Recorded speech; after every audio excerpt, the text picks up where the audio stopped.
Olá, olá pessoal do sexto ano, tudo bem com vocês? Estamos aqui para fazer o vídeo de retomada, né? Revisão de conteúdo para sua avaliação, que vai ser dia 23, nessa próxima quinta-feira. Então, vai cair na sua prova os capítulos 10 e 11.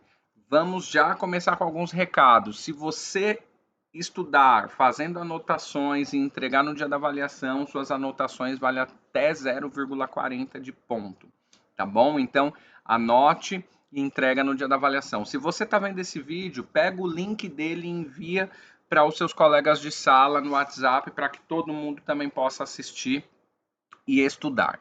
Então vamos lá, vai cair na sua prova os capítulos 10 e 11 e já lembro vocês para ler a prova com calma, com cautela, porque muitas das questões que estão na prova, os textos auxilia você ou pode auxiliar você a responder. Então é uma prova de muita interpretação de imagens de texto, tá bom? Então vamos lá para o capítulo 10. Se chama O Império Romano. Vamos começar aqui pelo título. Império. O Império é a terceira fase do que a gente está estudando sobre Roma Antiga. Então, a Roma Antiga tem a monarquia, que é o período lá que a gente estudou da composição social lá dos patrícios, plebeus, clientes e escravos. Então, ali onde o Senado tinha muito poder, escolhia o rei. Depois, o segundo momento vai se chamar República, que o nome já coloca aí coisa de todos, Res Public, coisa de todos. Então, já tem uma abertura para participação política, como a gente viu ali os plebeus conquistando alguns direitos, principalmente a participação política. E o terceiro período é esse que nós vamos estudar agora, que se chama o Império Romano. O Império Romano ele é marcado pela Roma expandir o seu território, então ampliar os seus domínios a partir do processo que a gente vai chamar de expansão. E também vão ter imperadores. O império, ele significa aquele território que ele vai dominando outros territórios, certo? Que é diferente de um reino que tem um território delimitado. O império, ele está sempre em expansão. Por isso que os imperadores romanos sempre formavam exércitos gigantescos, muito bem treinados e saíam dominando territórios por aí, tá certo? Então, essa é a ideia do começo aqui pra gente. Essa história ela vai começar ainda antes de se formar um império, no fim da República. O que aconteceu no fim da República? Roma entrou numa crise e dentro dessa crise alguns generais começaram a se sentir extremamente poderosos. Quem são esses generais no início?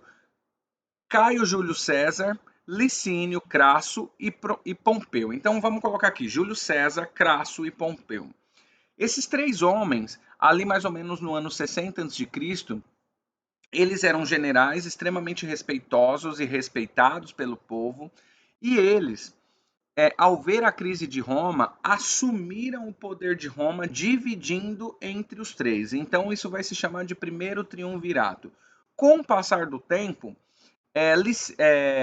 Pompeu morre e Crasso e Júlio César vão disputar o poder e Júlio César vence, ganhando aí maior influência dentro da política romana. Ele se torna um ditador, que é o que está escrito aqui, lembrando que o ditador ele é eleito quando Roma está em crise, e aí ele vai ampliando os seus poderes dentro do governo de Júlio César. O que acontece é que no ano 44 a.C., Júlio César é morto no Senado pelos próprios senadores. Por quê? Porque os senadores acostumados a terem muita participação política, agora observam que Júlio César está governando muito sem pedir conselhos para o Senado. Dessa forma, o Senado o mata. Só que isso não resolve para os senadores, porque após a morte de Júlio César, o seu sobrinho ou filho, era sobrinho, mas foi criado como filho, Otávio, ele se reúne com Lépido e com Marco Antônio e formam o segundo triunvirato, também generais, e vão governar Roma, certo? A partir de 43 a.C. Até que aqui em 33 a.C., a aliança entre os três generais se desfez. Lépido foi afastado do governo e o império dividido entre Marco Antônio e Otávio, que entram numa disputa muito ferrenha para ver quem é que vai governar. E aí, no ano 31 a.C., Otávio se torna o único governante do território romano, vai dar fim à república, fechar o Senado e proclamar-se como imperador de Roma. E agora a gente começa o império de fato. O livro já começa trazendo aqui o conceito da palavra império, né? Então aqui, ó, vimos que os triunviratos desencadearam o surgimento do Império Romano, mas afinal, o que significa império? Será que a definição desse conceito sempre foi a mesma? E aí tem um texto aqui dizendo um pouco do que foi império, né? Então, modelo tipicamente romano, até aquele período, né? Tanto pela forma como pelo conteúdo, o império representou uma solução permanente para todos aqueles regimes e instituições que, chegados a um determinado momento crítico de sua evolução, procuraram descobrir e definir a forma superior de poder legal, internamente centralizador, a fim de superar as dificuldades. Então, nesse momento da antiguidade, a palavra império vai significar centralização do poder. Por quê? Na monarquia e na república, esse poder estava na mão de diversos homens, que eram os homens que eram os senadores. E agora, no império, a gente tem aí o governo na mão de uma só pessoa, que é a própria figura do imperador, tá bom? Depois a palavra vai entrar mais comum, mas na antiguidade é isso, tá? Roma, cultura e sociedade. Aqui a gente tem um mapa, lembrando que a gente já está falando do Império Romano, dessa expansão do Império Romano. O que é importante a gente observar aqui? Todas essas partes coloridas são territórios romanos. De diversos momentos, essa expansão territorial que a gente citou, que vai acontecer no Império. O que é importante a gente observar? Essa parte azul aqui é mar, e é um mar chamado Mar Mediterrâneo. O mar que, por os romanos dominarem todas as regiões ao redor, eles chamavam esse mar de Mare Nostrum, que significa nosso mar, porque todas as terras banhadas pelo Mar Mediterrâneo eram terras dominadas pelos romanos. Então, eles consolidaram o controle total sobre o mar Mediterrâneo. E, logicamente, com isso, Roma vai expandir as relações comerciais nas regiões. Por quê? O mar Mediterrâneo ele banha 3 continentes.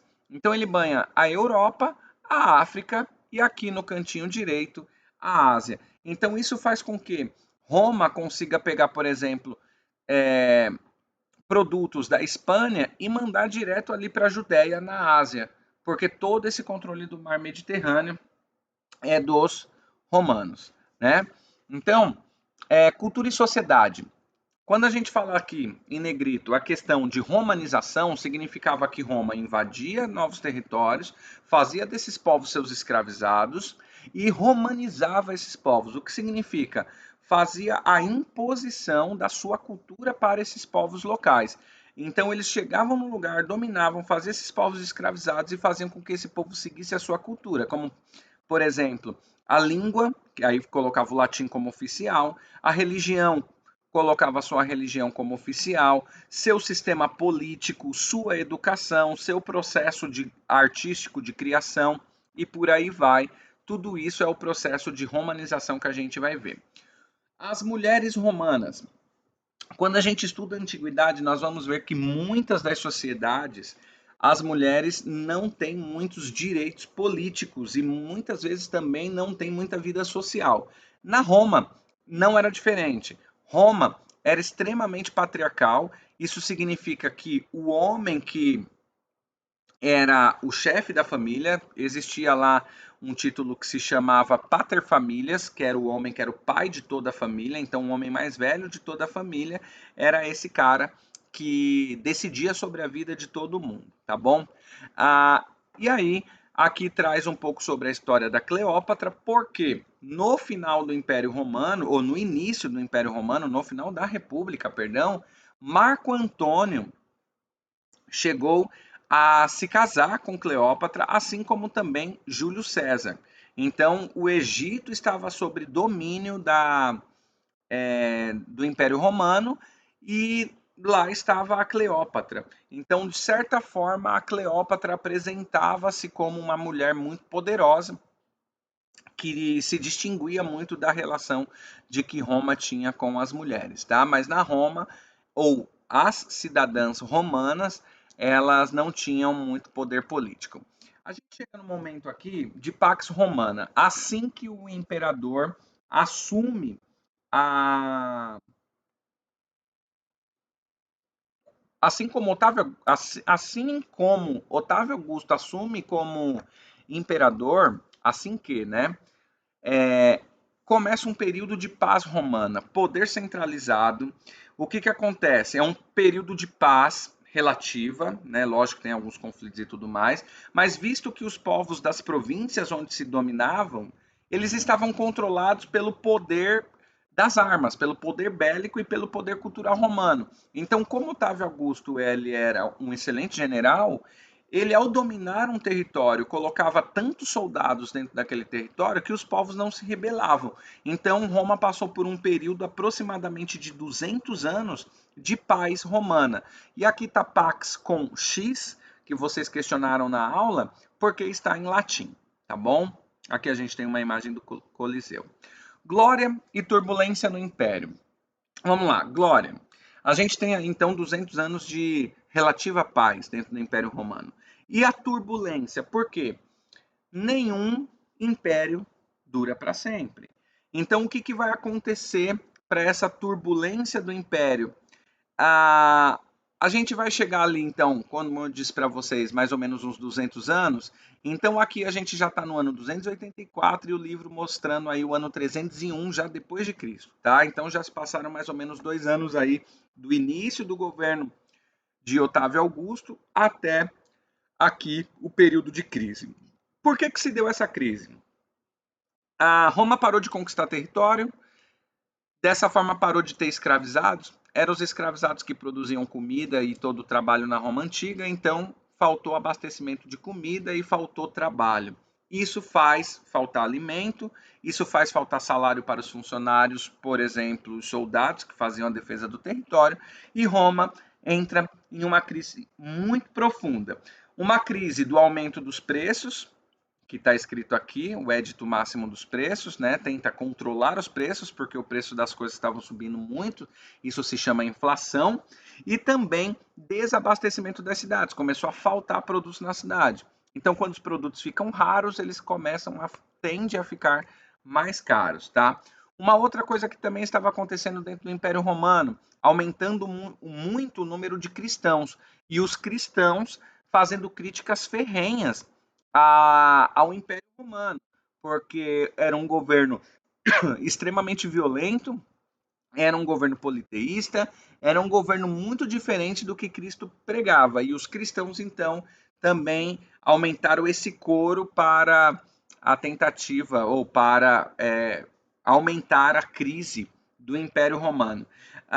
E também a gente vai ver mais para frente que quando a crise está instaurada, surge aquela ideia do colonato que eu expliquei para vocês em aula. Os ricos, as cidades começam a ficar violentas, os ricos começam a ir para os campos, depois os pobres vão para esse campo, pede trabalho para esse dono dessa fazenda, dono dessa terra, mora dentro dessa terra, trabalha nessa terra e paga para o dono da terra uma porcentagem do que ele produz ali. Então esse é o trabalho de colonato. Dentro da crise, os imperadores vão tentar de tudo para acabar com a crise. Uma das tentativas é criar a tetrarquia, que é a divisão do Estado em 4 partes, o que era antes uma, agora divide em quatro governantes, que também foi uma ideia que não deu muito certo. Tá? Seguindo aqui, política do pão e circo. Os imperadores começaram a entender que algumas questões eram primordiais para a população não se revoltar. Duas delas eram comida e lazer. Então, quando a gente fala de pão e circo, é que os imperadores tiveram a ideia de não deixar faltar comida, que é o pão, e o circo, que é o lazer. Esse circo não é como a gente imagina hoje. A gente aqui está falando do Coliseu, está falando de corridas de bigas, de quadrigas, estamos falando de lutas de gladiadores, por vezes entre eles, por vezes entre eles e os animais, e o povo todo assistia esses espetáculos, tá? Então, era de fim de semana, o governo de Roma liberava esses espetáculos gratuitamente para a população esquecer um pouco da crise que estava passando e já distribuía uma comida para o povo voltar para casa bem alimentado e feliz com o que tinha visto. Aqui a gente tem alguma ilustração das corridas de quadrigas. Então a gente tem 4 cavalos levando o corredor e eles vão correndo meio que em forma oval, né? Num circuito ovalado.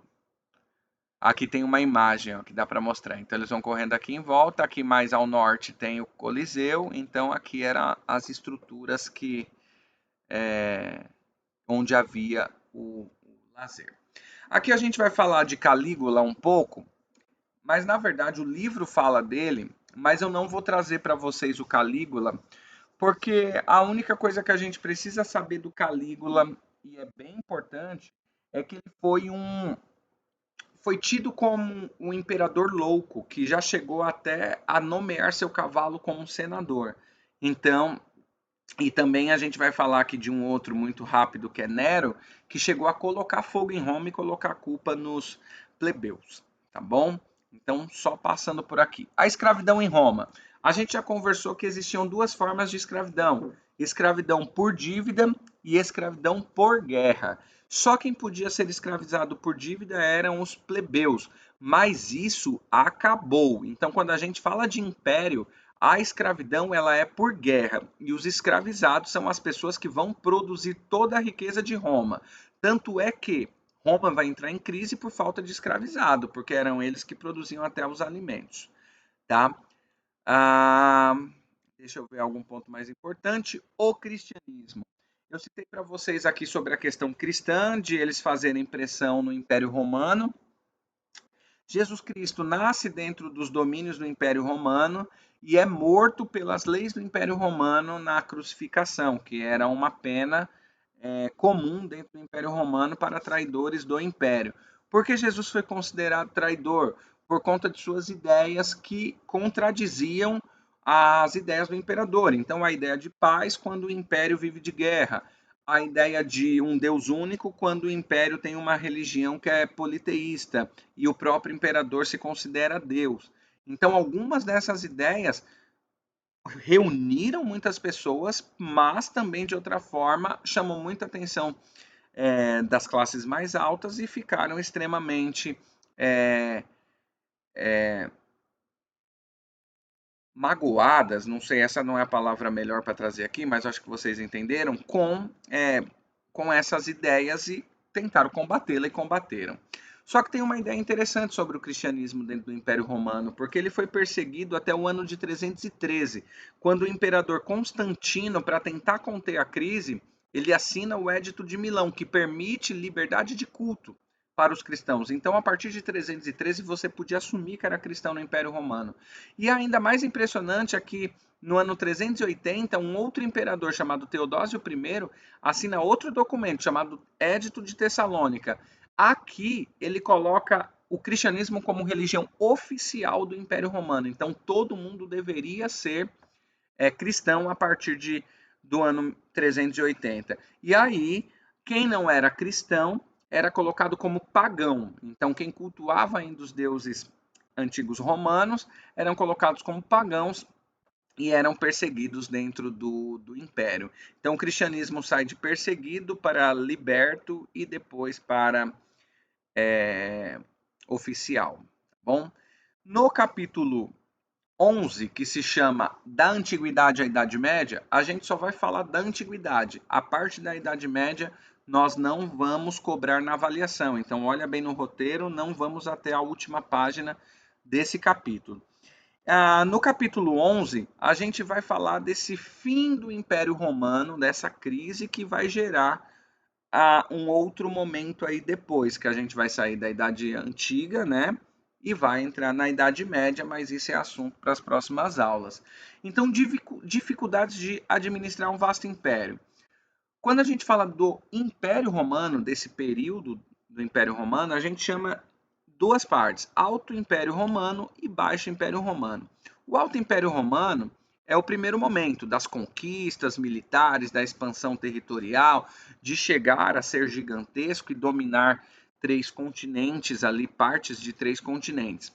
E o Baixo Império Romano, a gente vai falar do período de decadência desse império. Então, quando a gente vê esse mapa aqui, no século II, nos anos 100 e pouco, aqui a gente está numa extensão muito grande do Império Romano. Estamos ali no ápice do Império Romano, né? Chegando até a Mesopotâmia, a Armênia aqui no leste, e a oeste aqui todo o norte da África e quase toda a Europa, pegando até a Inglaterra ali no mapinha, né? Então, aqui no Baixo Império Romano, a gente tem altos gastos de manutenção, diminuição de novos rendimentos e, sobretudo, dificuldade de reposição de escravizados. Por quê? Esse período que eu já expliquei para vocês de falta de mão de obra escravizada. O que vai acontecer, que vocês já estudaram, o processo de ruralização, quando o povo começa a sair da cidade e ir para o campo. É aqui que vai acontecer a ideia que eu citei anteriormente do colonato. Tá? Na crise política, a gente tem os militares disputando. Sempre que entra uma crise, vem aquela ideia de o governo não está certo, então eu vou governar melhor. Então aí os militares começam a disputar. Muitos golpes são planejados. Como eu disse para vocês, o cristianismo faz muitas críticas ao governo. A tentativa de uma tetrarquia não dá certo. E aí o governo começa a sua decadência, tá? Aqui, o Império Romano e os estrangeiros. Quando a gente aqui começa a conversar dessa crise, a gente tem que lembrar que ao norte do Império Romano, esse mapa aqui está mostrando muito bem, ao norte do Império Romano tem todos esses nomes aqui, ó, dos alanos, pegando todos, passando aqui até os escoceses, eles estão ao norte do Império Romano. O que vai acontecer é que um outro povo vai vir da Ásia chamado Hunos. Eu acho que talvez tenha um mapa mais adiante para a gente ver aqui. Os Hunos vão vir da Ásia, vão tentar entrar aqui no Império Romano, não vão conseguir, vão dar a volta, aqui os Hunos aqui, ó, e vão começar a saquear, a roubar esses povos aqui, porque os Hunos eles não querem montar um império, eles são saqueadores, eles querem pegar coisas para a sua sobrevivência. E eles começam a fazer esse movimento. Para o norte aqui não tem para onde o povo fugir, porque o norte da Europa é extremamente gelado e a terra não é fértil. Então, para onde que esses povos todos aqui, ó, ostrogodos, suevos, visigodos, vândalos, eslavos, godos, para onde que esses povos fugiram? Para o sul. O que tinha ao sul? O território romano. E esses povos acabaram entrando dentro do território romano, tá? E aí, aqui tem uma questão chamada povos bárbaros. Os romanos vão chamar todos esses povos que vivem ao norte de povos bárbaros. Por que povos bárbaros? Eu disse para vocês que esse nome não é tão correto, mais correto seria chamar de povos germânicos ou germanos, porque eles vivem numa região chamada Germânia. Os romanos chamaram eles de bárbaros de uma forma pejorativa, como se eles fossem inferior. Por quê? Porque a cultura deles era diferente da cultura romana. Quando eu falo cultura, toda a forma de política, de organização religiosa, vestuário, idioma, toda a cultura diferente dos romanos, e por isso os romanos pejorativamente os chamaram de bárbaros, aqueles que cometem barbaridades, não sabem organizar o império. Aqui as invasões bárbaras, já expliquei para vocês sobre os hunos, e aí eles adentram no território romano. Nem só de violência viveu essa relação entre germânicos e romanos, tá? Antes da violência bárbara, ou da violência dos hunos, os germânicos já entravam nesse território romano e faziam comércio, entravam para o exército e tudo mais. O que aconteceu aqui foi uma acentuação dessa migração. E aí o, a defesa de Roma não conseguiu segurar a entrada. Aqui está o que eu falei para vocês sobre o processo do colonato, né, do povo ir para o interior e trabalhar num território. E a gente segue aqui. Aqui mostra um pouco da questão da violência na cidade, que vai chegando ao campo. A divisão do Império Romano. Vamos lá. No ano 330, isso é muito importante, o imperador Constantino, aquele que assinou o documento se tornando cristão em 313, ele criou uma nova cidade. Em homenagem a ele, a cidade se chamou Constantinopla. O nome dele era Constantino, a cidade se chamou Constantinopla. E ele transferiu a capital do império para essa nova cidade, no Oriente. Por quê? Porque Roma estava muito violenta, muito perigosa, então ele transfere a capital para ficar mais seguro lá no Oriente. As defesas eram melhores. No ano 395, outro imperador, aquele que assinou outro documento tornando o cristianismo a religião oficial, Teodósio, ele divide de fato o império. Para ele conseguir governar, ele divide o Império Romano do Ocidente, com capital em Roma, e o Império Romano do Oriente, com a capital em Constantinopla. Então, Constantino funda uma nova cidade, essa nova capital, para tentar organizar, para fugir da violência e tentar organizar o império. E o Teodósio, ele divide o império porque ele pensa o seguinte: se está tudo junto, se cair um, cai os dois. Como o Ocidente está sofrendo muitos ataques e muita violência, e se ele deixar de existir? A gente pelo menos consegue garantir metade do império. E foi o que aconteceu mais adiante, tá? Então aqui a gente tem a divisão do Império Romano, o que está em rosa é o Ocidente, o que está em amarelo é o Oriente. Aqui acima do nome Ásia está a cidade de Constantinopla, fundada por Constantino, bem distante aqui da cidade de Roma e da onde estavam as invasões germânicas. Olha aqui o nome Germânia, que é o nome da região que eu citei para vocês, onde viviam esses povos.